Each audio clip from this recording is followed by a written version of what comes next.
Erika Nolan is a holistic health expert and homestead consultant for people looking to achieve food and health independence. A licensed landscape horticulturalist, she named her business Instar, a noun used in etymology to describe each phase of metamorphosis. Born and raised in New Orleans, Erika's gone through her own metamorphosis, growing up drinking Coca-Cola instead of water and eating whatever she wanted. While witnessing the hospital food given to her mother and also having her thyroid removed, Erika grew conscious of food as medicine. Inspired by her experience of the Ecuadorian Amazon, she has transformed numerous landscapes in New Orleans into something the city had not yet seen. Artistically arranged, sustainable landscapes, edible and even rooftop gardens. When the pandemic hit, she embarked on a new phase of her career in virtual consulting. During our interview, we explore how biological dentistry solved the mystery of her daughter's cavities, what makes water healthy and clean, and why the Industrial Revolution was a turning point in our food industry. Erika also reveals a formula for an ancestral diet, and we exchange gardening tips for creating permaculture, healing teas, and nutritious window gardens. I'm Sienna Mae Heath, and this is Food is Freedom.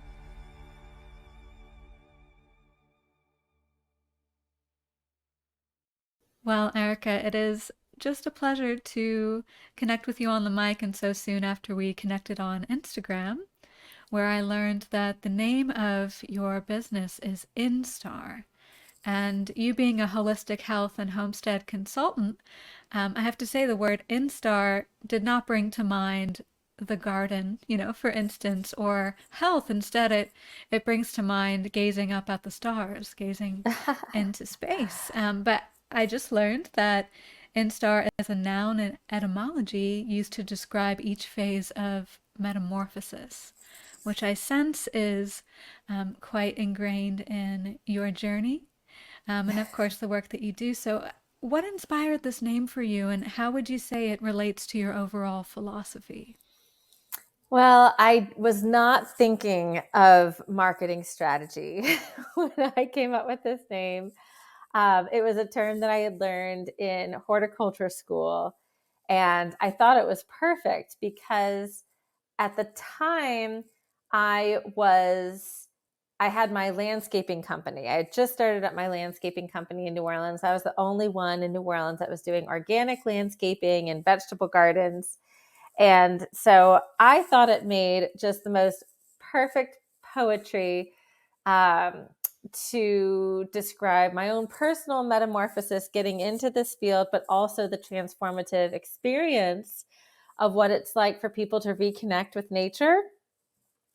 It's interesting, though, because going back, I don't think I would have chosen that name, honestly. But it's one of those things where it's like I've had it for 12, no, let's see.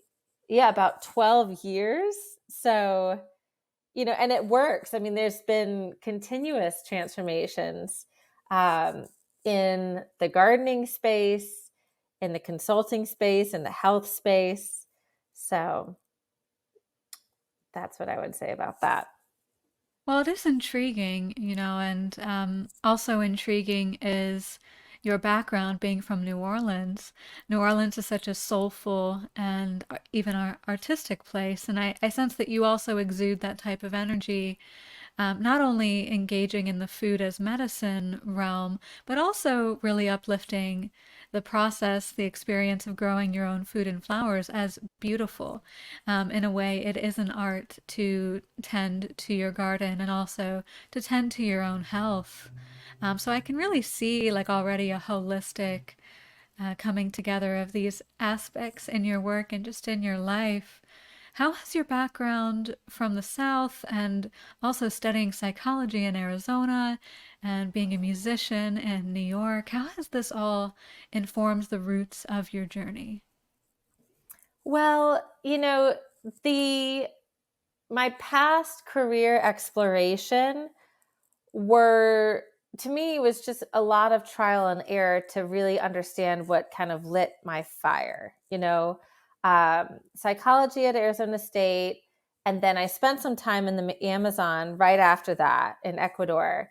And it was there that I realized how obsessed I was with nature, but I had no idea how to get to it. And so I kind of kept uh, tapping into little things from marketing. I moved around very fluidly based on like where I had friends or what was going on, or, breakups with boyfriends, that kind of thing. And so all of those events to me kind of seemed almost coincidental a little bit. Uh, but with me ending up in New York City, uh, realizing that that was kind of the extreme opposite of what I really wanted in life. And at the same time, my mom getting sick with a brain tumor, all brought me back to New Orleans and sort of had me encapsulate like the past 10 years and what I really wanted out of life. And it was seeing the food she got out of the hospital after her brain surgery and then 6 months later, breast cancer surgery, that I realized that there was a problem with our food system and I needed to figure out how to grow food. And this also went in alignment with this idea of just living a simple life, because before her surgery, which we were really concerned about, brain surgery seems like a really big deal. We all went to Spain together, and there I saw a much different pace of life. I saw what a lifestyle could look like living in the country. And so all of these little pieces just seemed to come into place, and perhaps what were coincidences ended up just all conjoining to be at the same time to really vividly focus my next chapter on growing food and figuring out how to grow food. And then just realizing, oh, like I'm in horticulture school. Like I love everything about plants. I love all things horticulture. So it was all of those events that really projected me forward into this industry. That's beautiful. And I sense that maybe what were seemingly coincidences might be considered now synchronicities, these Yeah. steps that led you to where you are now. And my understanding too is that following your mother's surgery and the starts to your sort of awakening in that process, you also developed a cyst on your thyroid. Is that right? Well, the thyroid cyst happened much younger, when I was in college, way before the Amazon, probably around 20 years old. But I grew up like, most American children. And when I had that cyst on my thyroid, it wasn't like I didn't second guess, like, what could I be doing for my health at that point? It was definitely something that later on in life, as I dove deep into health, I look back on that and I thought, oh my gosh, like that could have been prevented, that most likely could have been prevented. But still, after that, I went years without drinking water, so I was still very much in the dark even after that. Yeah, was it like a mix of Coca-Cola and some other sweet And drink milk. and milk? Oh my gosh. I did coca milk. That was like one of my things. I loved coca milk. I don't even know how I learned it, but and I certainly wasn't drinking raw milk. So yeah, I don't know if there was any good to it. Yeah. Well, these milestones in your health journey and your mother's health journey, it sounds like gradually you made a shift from contemporary medicine to more what we might call traditional or ancestral healing. And as you began shifting away from the more modern approach, it seems like, the way you describe coincidences and kind of this like naturally evolving journey, one might listen to their intuition or rather listen to your gut rather than the mainstream approaches. So, as you were making this shift, what was your gut or your intuition telling you? Well, the difficult piece to these sorts of like awakening moments were, like if I didn't have one step in the door to even think twice, like for example, the thyroid surgery when I was 20, then there was no way for me to think twice or open up to like what it could look like, when I was living in New York City, I started having really terrible UTIs, and I don't know if I ever actually got a full-blown kidney infection, but it felt like it one time. And then I realized I needed to drink water.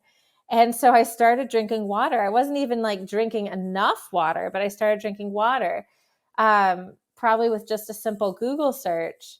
And so, I think the the initial door that opened my mind was after my mom's surgery, me coming across this book, The Cancer Revolution by Dr. Keneally, who is my current integrative doctor. And when I read that book, I realized that the majority of cancer can be prevented. And I had never heard anything like that before. I never knew anyone talking about that. I wasn't following any accounts on social media about that. That was the door that opened, was just like somehow looking at my mom's cancer and stumbling across that book. And that was the very beginning entrance to the rabbit hole that has opened to an infinity of doors to understand more about ancestral healing. That sounds invigorating. And of course, actually experiencing a father passing to cancer, that journey in itself is full of unknowns, and you cling to an answer and then there's something else that goes wrong. You cling to an answer, there's something else that goes wrong.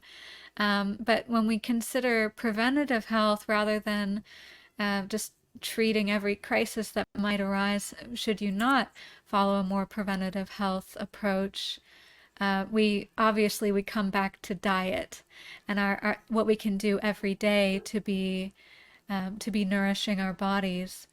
And given that gut issues are really common these days, what what might what might you suggest to change in one's diet to nourish your gut? And Mm. also just reflecting back on cancer, how might we shift our diets to prevent cancer? Gosh, there's a loaded question, like the golden question, right? I think the problem with guts um, starts as babies in utero, and that can even go back to like even a preconception diet for mothers before they get pregnant. So starting a child off with the appropriate nutrition that they really need, which is an ancestral based diet that consists of high fat, high protein, and avoidance of toxins, is just the very surface level. But I think the problem with what we're seeing today with autoimmune disorders, and everybody from children to adults, is that as soon as babies are born, their guts are attacked by things that have not been around for as long as humans have been around. Um, you know, Vaccines, antibiotics, pharmaceuticals in general, unfortunately, tear down the gut, just completely tear down the gut, overwhelm the gut with heavy metals. And antibiotics, as we know, kills both good and bad. So that's sort of the secondary layer, is that we're looking at pharmaceuticals being used at an exponential rate, very similarly as we're seeing chronic disease and cancer rates increase, perfect parallels. And so when we're bombarding ourselves with toxins, and then not fulfilling ourselves nutritionally, you have a cesspool of that's like a battle. It's impossible for the gut to fight that. And so then it becomes, as we're all growing up and trying to get in the best health possible, we're really looking at avoidance of toxins and the nourishment of nutrient dense foods. And that, I think, is the best way to explain the umbrella, the formula for how to avoid chronic disease and cancer. And of course, that umbrella is huge. It's vast. There's so many different types of toxins to try to understand. There's so many different ways to detox. There's so many endocrine disruptors, toxins that are affecting our hormones that go into all of this. And so it's, it's complicated, unfortunately. And I think that's part of the problem as well, is just the medical system, the food system that is unfamiliar with this because of history and training. So it's what I describe to my daughter as the upside down. And there's many things that go into the upside down. But that's, how I speak it on a 6-year-old level. Oh, she's 6 years old now. Last I heard she was 5. Yeah. Yeah. She turned 6 in July. I see. Well, there are many pieces from what you just said to touch upon. First, just to emphasize the ancestral diet, which, as I understand, is a third fat, a third protein, and a third carbs. And fat has really been demonized in our culture, and even for me, it's like, oh, I'm kind of wondering, is that for good reason? But then I've also heard that you should be eating a stick of butter a day or something like that, and like cook it in grease and in tallow. How would you properly source sources of fat and also sources of protein? Like, what are some of the things you do at home, and what are some brands or companies that you buy food from? Well, there's a ton of great companies out there. And, I've ordered before from Force of Nature, White Oak Pastures, Miller's Biofarm, and it can get expensive, honestly. And so what I would tell the average consumer is look for grass-fed, grass-finished, ideally. Meat doesn't necessarily have to be organic for it to be regeneratively farmed, which is the goal. If you have a regenerative farmed animal product, you don't have to worry about dewormers as much. You likely don't have to worry about antibiotics as much.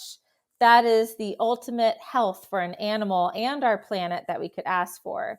But what I would also say is if you are unable to afford some of these really nice companies that are out there, just get meat. Just straight up get some meat at the grocery. Like, it's better than no meat because fat is the optimal carrier of nutrients. And because, like humans and animals, our bodies are so magnificent that you think about the amount of detoxing that comes just from grounding as a human and walking around barefoot and getting sunshine. That's a lot of what these animals are doing. And of course, there is large scale factory farming that is not the meat that you'd want to eat, but it's certainly better than not getting fat at all and then experiencing tooth decay and gut disruption. So, I wouldn't let the labels intimidate anyone that felt like this was such a complex issue. I mean, I think on a local level, just meeting your farmer, getting to know your farmer, and recognizing if they seem like a wholesome, honest human that's taking care of their animals, that can tell you about their animals, show you pictures, let you go there. I mean, that's everything. That's probably better than ordering from like a Force of Nature or White Oak Pastures, because then it's more local, and you're supporting a local food economy. So, I would, and of course, it also depends on where you are locally. I live in the mountains. We do have trout here in our waters, but fish is just not very easy to get by as perhaps wild boar and deer and cows.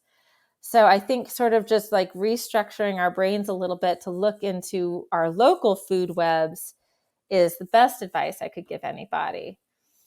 Mm. And you mentioned your daughter. What's an example of a point in her health journey which has informed some of what you've been talking about? Yeah, what really got me into fat and the ancestral diet way after like the cancer prevention was when her teeth started to come in. And she had two dental cavities that have not progressed since they have shown, that were consistent on either side of her teeth. And thankfully, I had found a biological dentist that didn't use fluoride, has the complete, it's not part of the upside down world of dentistry. And that dentist was able to tell me this happened in utero. This happened from you not getting the nutrients you needed when pregnant, which was mind blowing to me because I ate organic. I thought I was doing everything I was supposed to do, but I didn't know at that time the importance of liver, of egg yolks, and raw dairy, as an example. I wasn't eating as much meat as I eat now. And so, but since my daughter's teeth has come in and I went crazy learning how to heal tooth decay naturally, everything to know about Weston A. Price, and all of the information that's out there, but hidden, of the importance of nutrient dense diets to basically stop and remineralize my daughter's teeth. And so ever since, we've been on a completely different program and prioritizing those fats and eating butter by the slice just whenever we feel like it. And we've seen improvement. And so I think that's probably been the biggest wake up call as a parent, and working with her to realize what that picture really looks like. It sounds like it would be also a fun process to see this series of learning experiments through the eyes of a child too. What's it been like explaining to her why you and she are on certain diets? Like what shifts has she made, or what foods does she just like because it sounds like you've raised her up from an early age to enjoy nutrient dense foods. What's been really special with my daughter, is that she sees that we've been learning too. And, like as a little side caveat, but it totally works with what we're talking about with health, by us moving from the city to the country. She sees this transition and understands that we're literally, as we've explained it, we're walking away from the upside down. And there's been times where, we went from eating Ezekiel's sprouted muffins with butter and jam, thinking that was a perfectly healthy breakfast, to doing smoothies with raw milk and egg yolks and liver. And, if she were to ask, why aren't we doing those muffins anymore? It's because we've learned better. We've learned that we can do better, and we want to grow strong. We don't want to end up sick like family members we've seen. And she sees that. She gets that. And so she's been able to watch this progress within us just as parents, and being honest with her and not trying to like hide any mistakes, but just be completely transparent about what we're trying to figure out. And that, for so long, so many people, including both my husband and I, were born in hospitals and went to regular, school and had these very comparable lives to most American children. And we're doing things differently because we've learned differently. So I think she appreciates it more. And it sounds rather humbling to be on this journey together rather than sort of be the teacher. Like you're collaborating, you're learning together. And, hearing about your daughter also brings to mind homeschooling versus public schooling and immersing kids in the experience of gardening and really like, getting your hands dirty and learning how food grows in the first place. Do you have your daughter gardening with you? Is she in the All the permaculture time. garden experience? Yeah. Yeah. Oh, all the time. All the time. If I'm going out to the garden, she wants to be there. And I think that's what's one of the most beautiful things about this lifestyle, whether it is homemaking or cooking, health, or being out in the garden or working with the animals, is that it comes so naturally. Like children have just an immediate interest in it. And it's such a perfect way um, of them gaining this real life experience and also just the magic of life. Um, so she's all up in all of it. What are your favorite plants nowadays? Oh gosh. Well, I've always enjoyed growing carrots. We eat a lot of them, and I feel like they're one of the things that taste so different from grocery bought. And it's also just really convenient to be able to grab a carrot when you want it. You don't have to harvest all of your carrots. You just get a carrot when you want it. Um, but really, all vegetables taste so significantly different homegrown versus the store. I'd say probably the one that stands out the most that I talk about are tomatoes. Because, I mean, tomatoes at the grocery, you slice them open and they're almost white and tasteless compared to homegrown. I like to compare it to like if we were in the time of only being exposed to black and white movies and then watching The Wizard of Oz, and then seeing color for the first time, being like, oh, I had no idea life could be so rich. But those would be probably my first to name. Yeah, well, carrots and root vegetables, I think they can be rather easy to grow, especially like beets. I've had a lot of luck with beets and pretty much any kind of soil, rich soil, but it doesn't have to be sandy soil like carrots. Carrots like to grow long and slender in that sandy soil, to my understanding. And of course, tomatoes, I mean, there's just a countless amount of varieties and colors and shapes. You've got countless types of cherry tomatoes. I learned there's a peach tomato, which is a smaller variety, and indeed the shape of a peach and the color of a peach, a little bit fuzzy. And I think tomatoes are just really fun. I mean, we could get into the nutrients, but um, a lot of gardeners, it's funny because, like, well, I know for me, I say, oh, I'm only going to grow a few tomatoes this year. And then, suddenly there's a 6 pack, suddenly there's another 4 pack growing in my window because there's just so much beauty and wealth just in, I mean, just in the tomato family.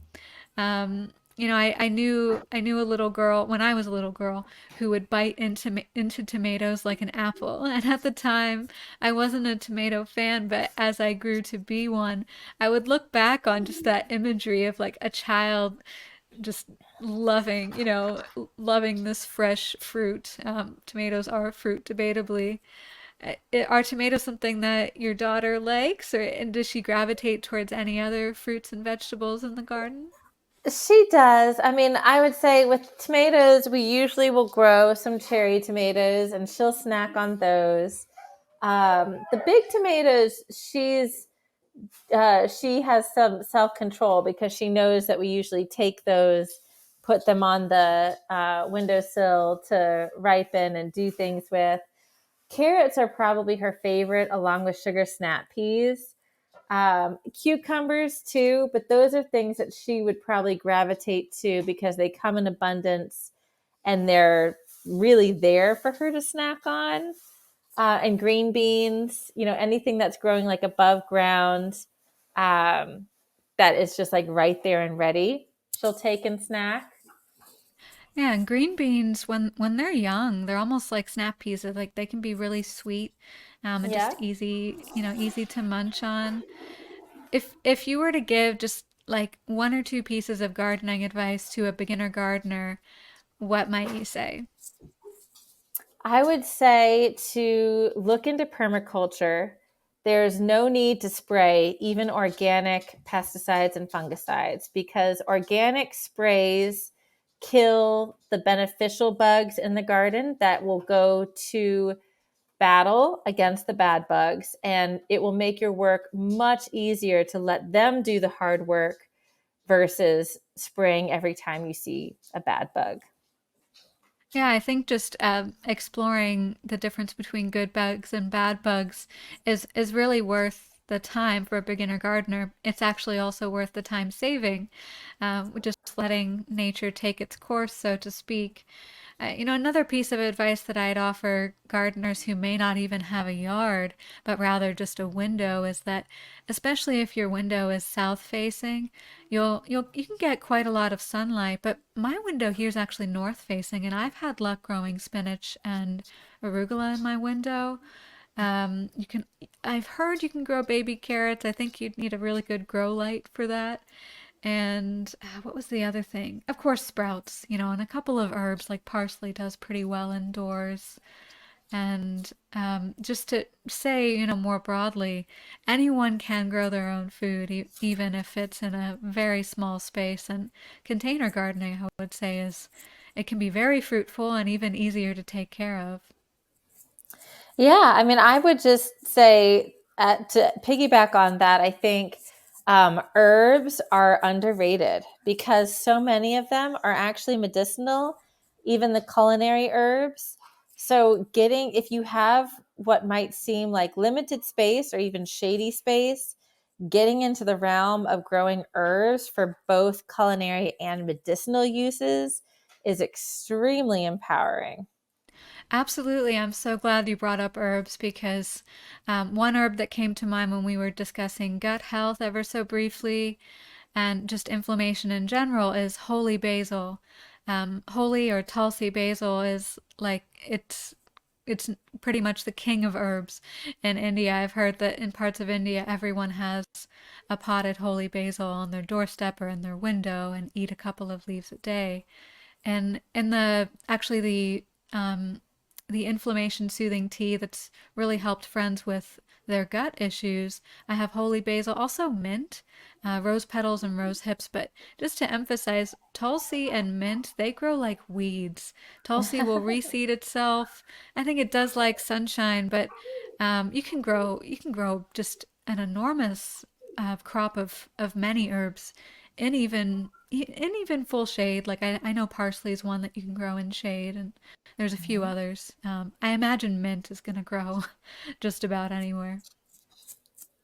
Yeah, there's so many herbs. The world of herbalism is so extensive. I think Rosemary Gladstar is my favorite person to get into herbs and learning about their unique powers because it's been one of my favorite parts of gardening that didn't come until my later years. Like, maybe even just 2 or 3 years ago, even when I had started this journey 12 years ago, I think I really got into growing medicine just maybe 3 years ago.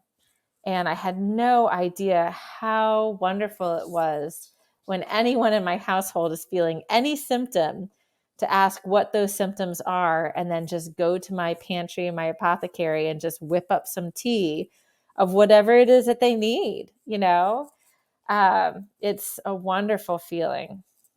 It is even the process of harvesting and drying and like you said, just kind of going to your mini apothecary and brewing something, depending on the issue or the feeling that needs to be uplifted or soothed. It's just, it really is an art, and it's a whole category, of gardening that I would encourage, especially people, perhaps who don't have a lot of sun in their garden spaces, to explore. And I just want to shift for a bit away from food and to water, water as our life force, and um, more of a consciousness in the West of the contaminants in our water, as you mentioned, fluoride. What would you say makes water healthy and clean, and Mm. why is fluoride bad for us? And what might you also say, kind of through a more spiritual lens of the process and the need for decalcifying our pineal glands? Mm. Well, fluoride is a neurotoxin that does calcify the pineal gland, and the pineal gland, known as the third eye, or even like the seat of our soul, is responsible for many hormones regulating throughout our body. And any disruption in hormones is often the culprit, the underlying culprit to cancer. So that's sort of the concern, um, loosely, about fluoride. And in terms of uh, how to source clean water, it's really tough, unfortunately. You can distill your own water, but in some places, getting clean water is really difficult. It's almost worse than the food deserts that we see around town. When I lived in New Orleans, we had some of the worst tap water in the country. And that is after me looking up what's in our water through the EWG water database for many different health clients that lived all over the US. And New Orleans, no matter where I looked, it was like New Orleans water just seemed to have some of the worst. And we're talking things like aluminum, mercury, formaldehyde, chromium, benzene. I mean, and that's not even listing, they're not even listing like pharmaceutical byproducts. Um, Chlorine, obviously fluoride. And we're looking at amounts that are, hundreds times the EWG safety regulations. And so tap water, and tap water is something that so often is underlooked. People might like have great systems at home to clean their water, and then they go out to eat and they don't drink bottled water from glass bottles. Or they might get an iced tea that is made with tap water, and they're not thinking twice about what they're consuming. And so when I was in New Orleans and I was faced with this issue, I would get these glass gallon jugs and fill them up at the grocery store with a high alkaline, high pH, reverse osmosis water. Honestly, I did not check the filtration results um, of that machine at the grocery store. So I was totally going on faith that I was getting what I was paying for. But it's usually just $1 to fill up a gallon, no different than buying a plastic gallon of water, or at least not much a significant difference. And so that's what I would do there. But I was still bathing in tap water. I was still showering in that tap water. It was really hard to avoid. And there's only so much you can do. You could really stress yourself out with all of this stuff, which is obviously the worst thing you can do.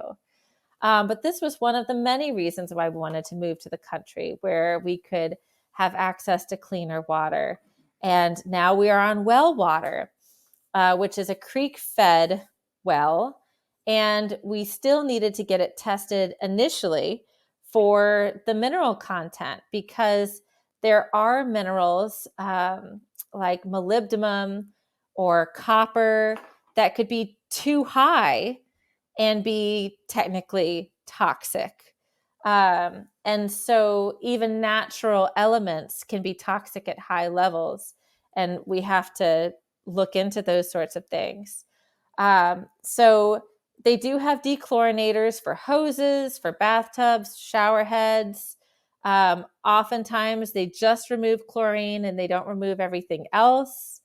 I would say for people that can't escape all of the toxins that are in their water, to consider taking daily binders, daily detoxing methods, like just exercising, sweating, grounding barefoot, getting in the sauna, binders that bind to heavy metals like chlorophyll or charcoal or bentonite clay or zeolites, things like that, in order to protect yourself. But the truth of the matter is that even where we are now in the mountains with what I consider to be the cleanest water I could possibly ask for, we're still exposed to toxins from, and this is going on a little tangent, I understand, but just to kind of cultivate the point of taking binders, even pregnant, like our food's wrapped in plastic. The chicken that we don't harvest all of our chicken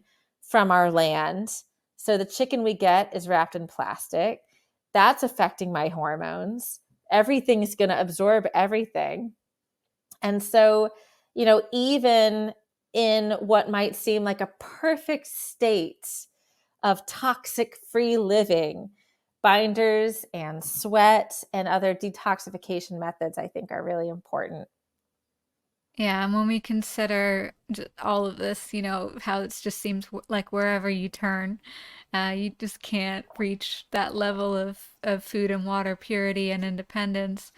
We might consider, U.S. history and whether perhaps we've intentionally had natural remedies and other health practices suppressed. Of course, that's up for debate.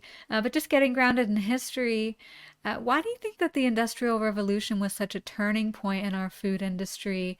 I know back then that there was a push to convince people that vegetable oils were cleaner than they really were. What do you know about that time frame? Well, that was the complete transformation of vegetable oils, because at the time of the Industrial Revolution, you had people depending solely on candles for a light source. And those candles were made out of cottonseed oil. And the largest distributor of those candles was Procter and Gamble, who we know is a pharmaceutical company now today. And so at the time of the Industrial Revolution, when electricity was invented, um, we had a complete shift from candles to Procter and Gamble taking a look at their business and saying, we're about to go out of business if people aren't using candles. What can we do? Cottonseed oil is edible, so let's make Crisco. And from there, they published the first global cookbook, the Crisco cookbook, and targeted the largest marketing campaign for that time towards homemakers, college students, home economics programs, the Jewish community, the Orthodox community, for having an option that a cooking product that you could mix with meat. So there was nothing like it at that time. And it was marketed as a cleaner, healthier option. And it went pretty far, except the medical society at that time was questionable about the health of Crisco and vegetable oils, replacing tallow, butter, lard, and the traditional fats that we've been consuming for the beginning of time. And so then they had to really work on the scientific playground to get the data they needed to convince the doctors that it was a healthy replacement. And what happened is they hired researchers, one in particular that became pretty famous, known as, his name was Ancel Keys. And they funded all of this research to prove that vegetable oils were healthier, but they could never prove it with isolated variables of traditional fats versus vegetable oils. And so what researchers like Ansel Keys did is they had to fudge the data, just as we see with any sort of bought scientific data to the present. And that included things like feeding vegetarians, animals like rabbits, lard and fat, which their digestive systems weren't evolved to. And so consequently, rabbits fed fat and traditional fats would develop cardiovascular disease, or they wouldn't isolate the variables of vegetable oil and vegetable oils with traditional fats. And so there was never any data that they could use to prove that the that the heart healthy hypothesis made any sense. And so then what they had to do is create the American Heart Association. And of course, they didn't necessarily they weren't the founders of the American Heart Association, but they donated the largest amount of money that anybody's ever donated at that time. I think it was like $800,000, and put on the board of directors people like Ansel Keys. And so it was the American Heart Association then that was funded to train our medical health professionals. And so now what we're looking at is all of your doctors, all of your medical programs, educational systems, hospitals that have all of the American Heart Association pamphlets on the wall. All of that is based on what happened during the Industrial Revolution. And it goes, I mean, that's just such a chunk of history that is now so dependent on. And it's no wonder that people who come out of school, go into medical school, sign up for a lifelong amount of debt and countless hours, like innocent humans that are really trying to make a difference, go into these programs to be programmed on a medical model that has no foundation, that was all based on business by Procter and Gamble at the turn of the century. That's wild. The corruption goes back that far. And I think a lot of it had to do with human nature's inclination towards convenience.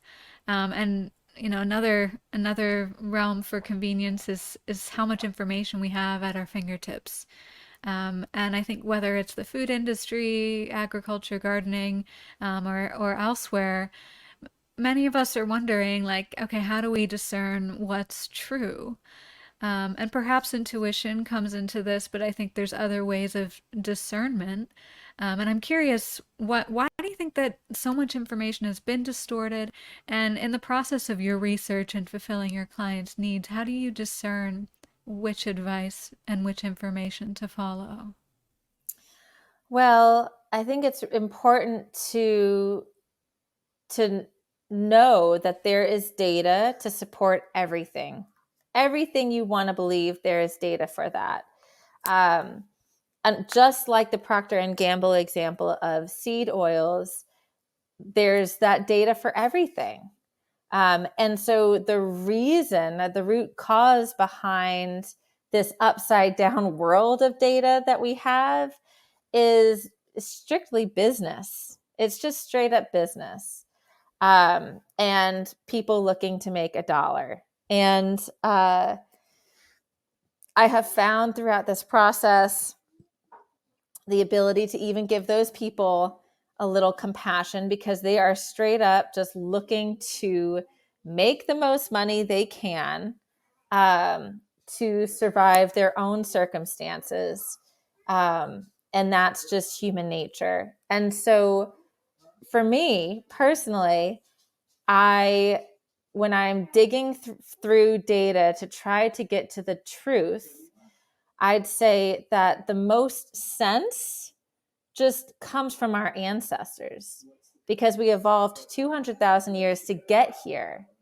And we have all of that history, especially through Weston A. Price's data, which was very expansive. I think 22,000 subjects he had, to prove that the nutrient dense diet is what prevented not only dental decay, but also cancer, chronic disease. It promoted healthy pregnancies, healthy fertility, healthy children, healthy societies, like it all comes down to what did our ancestors do. And you could go down the same rabbit hole with parenting and trying to understand, how did our ancestors parent and how did children turn out? And what you'll find by anthropologists around the world is that parenting has notoriously been easy before modernity. That parenting is that late pregnancy and labor and parenting is easy, and children grow to be strong, grounded, spiritually sound humans that also continue the cycle of great parenting and great civilizations. So, I think what it comes down to is just looking to our ancestors for what got them, what brought us here so far, so much further than what we've done since the Industrial Revolution. And then from there, you can make up your mind on what makes the most sense. What change, if you could make one change, would you like to see more broadly in Western society? And in the microcosm, how might each of us start to implement that change? Well, that's a tough one because it's so multifaceted. But I think, and perhaps this is just because of where I'm at currently, I'm 9 months pregnant. I've already been down the diet rabbit hole, the food rabbit hole. I'd say it's a tie between homesteading in general, learning how to homestead even in the city for food independence, and local food webs, I think, is extremely important for the health of our bodies, local environments, but also digging in to how our ancestors prepared for pregnancy and birth and parenting.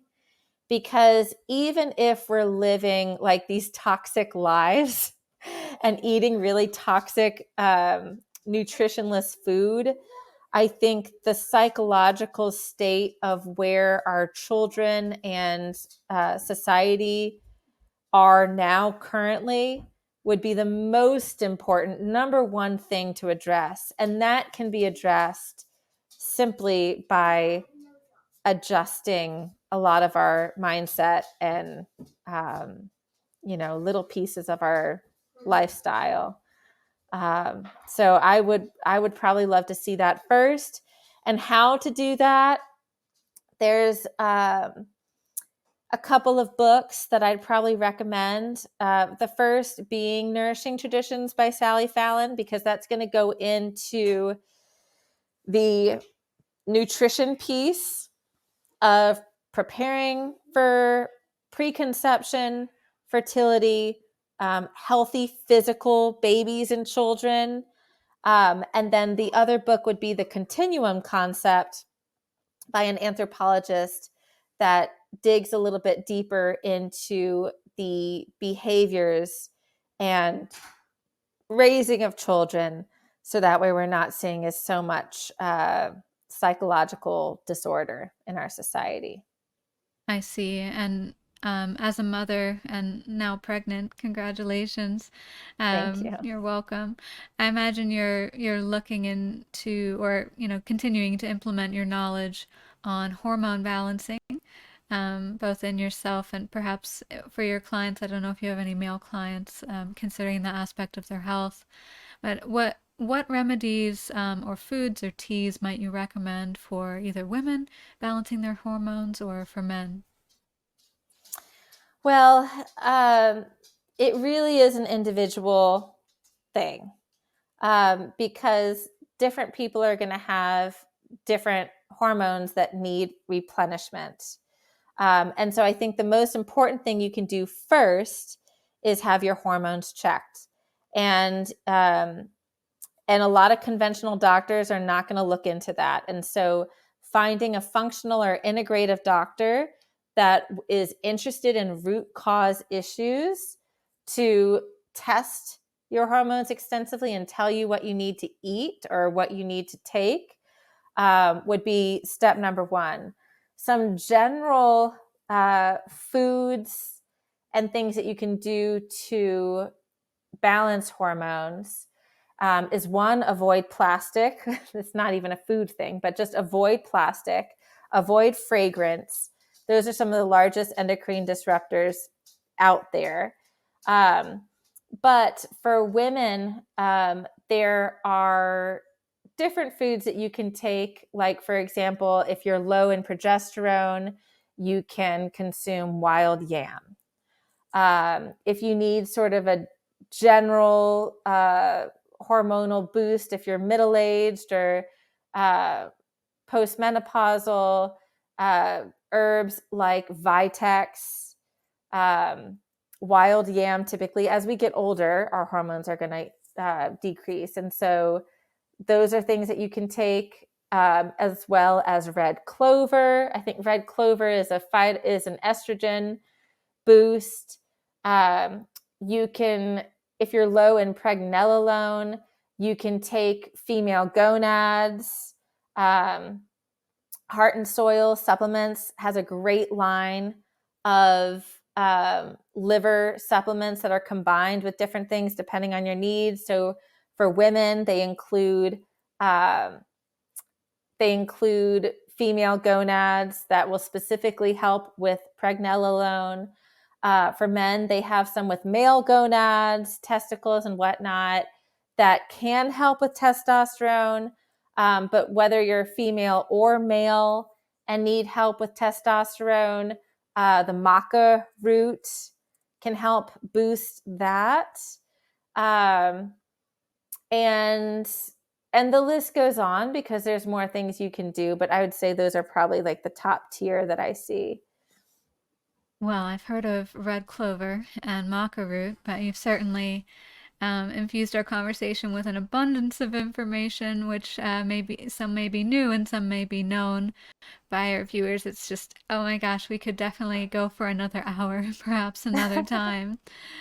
And I definitely, just as a gardener myself, I would like to gently plug not only the like the practical reasons for growing your own food, but truly like it is a beautiful and enriching practice. And if anything, it gets you your vitamin D, right? Yeah, absolutely. Yeah. Absolutely. Well, Erica, where can people find you? I am very active on my Instagram. I've probably been more attentive to my YouTube recently because I'm really focusing on getting content out on there that is free education for everyone. And so I would say between Instagram and YouTube, although I am on all channels, and you could always go to my website, which is instargardens.com, to learn more about my work, my consulting work, and other things that I offer as well. Excellent. Well, thanks again for making space for a conversation, Erica. And I definitely do recommend that people follow you on Instagram as well. That's where I found you, and you've got some interesting opinions flowing about like the big picture of our food and health industry. And I look forward to seeing how your work and your life unfolds. Thank you, Sienna. I really appreciate being here. Thank you for asking such great questions. Oh, thanks, Erica. All right, take care.